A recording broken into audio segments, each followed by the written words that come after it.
Hi, Assalamualaikum Dr. Azia. This is the video presentation for the first assignment. My name is Ruzaini binti Sarif and my groupmate Kuno Atika binti Ku Osman. Part 1 Charge.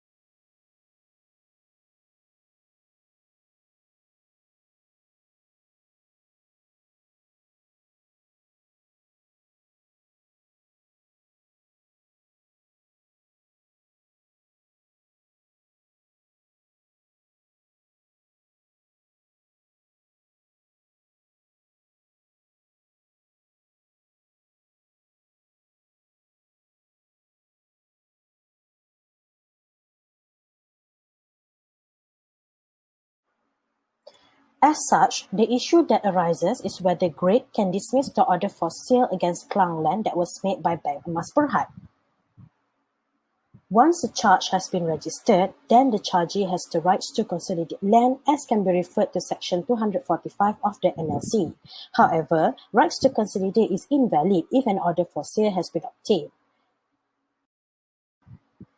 Referring to the case of Public Finance Berhad against Hock Seng Developments Miriam Berhad, the court held that the plaintiff could not exercise consolidation if an order for sale has already been obtained for the charged lands. Therefore, if charger default, then chargee may exercise rights to apply for an order for sale. Order for sale is obtained from either the court or the land office depending on the title of the land as stated under Section 256 Clause 1 and Section 260 Clause 1. Also, Section 87 provides that land office title also includes Geran Mukim and Pajakan Mukim.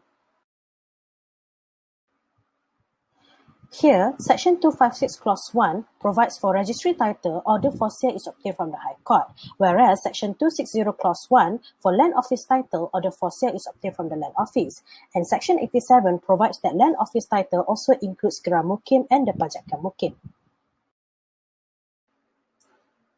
If an application is made to the wrong tribunal, then the order for sale would be invalid.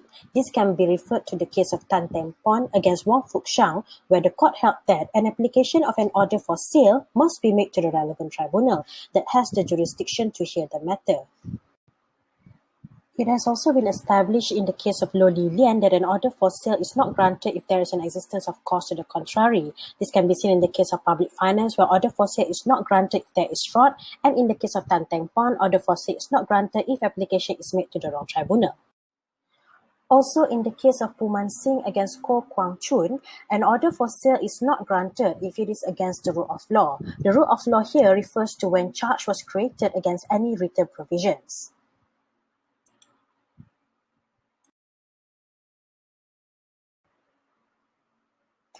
And lastly, in the case of Kuching Plaza against BBMB, the Justice Gopal Sri Ram establishes that an order for sale will not be granted if it is against the rule of equity. The rule of equity is based on the concept of fairness and natural justice. As such, to summarize the given situation, in 2020, Great successfully settled the second loan, which is over the Petaling Jaya land. Thus, Great requested for the bank, Emas Berhad, to discharge the Petaling Jaya land.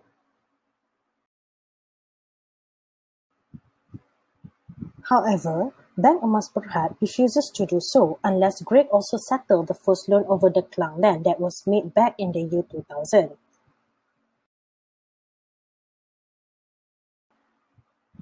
As such, due to Great refusal to settle the first loan, Bank Emas Berhad had applied for an order for sale against the Klang land at the High Court. By applying the law to the given situation, Bank Emas Berhad are able to exercise an order for sale against Klang land as consolidation for land were made before application for an OFS. Referring to the case of public finance against Hock Seng Housing Development, upon the defendant's default, the plaintiff obtained an OFS for one of the charged land. In later years, plaintiff sent a letter to defendants to consolidate land. The court held that consolidation could not be exercised as OFS has already been obtained. However, before an OFS is granted, Bank Emas Berhad must make an application for an OFS to the correct tribunal, which is to the land office, since Geran Mukim is a land office title stated under Section 87.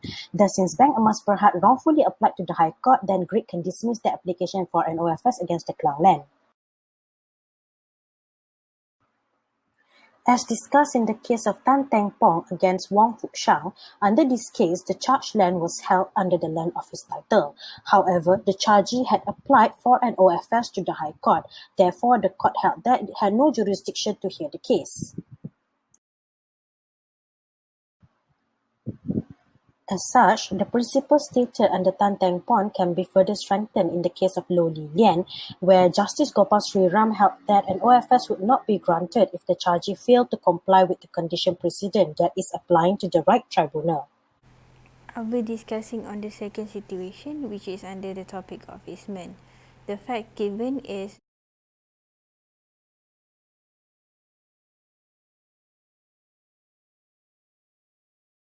the issues in this case is whether Greg has the right to build the billboard on Mini's land prior to the easement registered on 15 October 2020. The principle of law in this situation is in order to determine the existence of easement, the court through Salih Abbas, federal judge in Tam Kaun Chong against Stephen Leong Kon San, stated the four characteristics that must be fulfilled as set down in the common law case of Re Allen Barrow Park. First, there must be a dominant land and servient land. Second, the said dominant and servient land owners must be different persons. Third, the right granted must benefit the dominant land owners. Fourth, the right must be capable of forming the subject matter of the easement. For a valid creation of statutory easement under the National Land Code, there are two conditions that must be complied by the parties. First, there must be an express grant from servient landowner as provided under Section 284, where easement cannot be granted by prescription or implied grant. Next, the easement must be registered by using Form 17A as stated in Section 286, subsection 1. Once it is registered, the agreement between the dominant landowner and the servient landowner will bind on both parties as mentioned under Section 286, subsection 4. And the benefit of easement shall be enjoyed not only by the proprietor but the tenant, lessee or chargee in occupation of dominant land as nature of easement permits provided in Section 287, subsection 1. And for the application, as can be seen in the given circumstances, Greg and Minnie are neighbours whose land are adjoining to one another.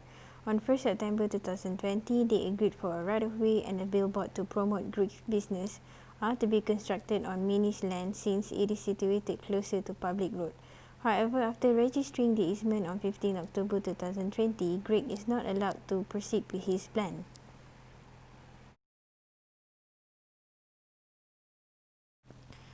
Here, the easement has said to fulfill all the four characteristics under the common law and also the two conditions under the National Land Code to constitute it as a valid statutory easement.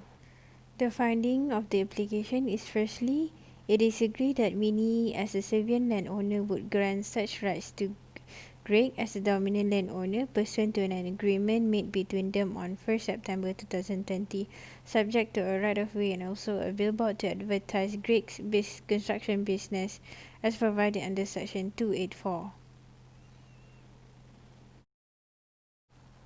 And secondly, Greg has managed to register the easement on 15 October 2020 as required under Section 286, subsection 1. For that, Greg has fulfilled the two conditions and the easement is considered as a valid statutory easement under the National Land Code and Minnie has no right to prevent Greg from building the billboard. This is discussed in the case of Cottage Home against Wang Kon Lin, where the court held that the easement has to be expressly granted by registration in Form 17A to become effective, since the respondent had never formally applied to the owner of the land for the right of the easement, therefore, no easement was created. As for the conclusion, thus in the event if Minnie refuses to allow Greg to exercise the easement, he can apply for specific performance under the Specific Relief Act 1950 to maintain the right of way and the construction of the billboard as Greg claimed. Further, he can also apply for damages or compensation for the substantial interference when Minnie refuses the exercise or enjoyment of the easement.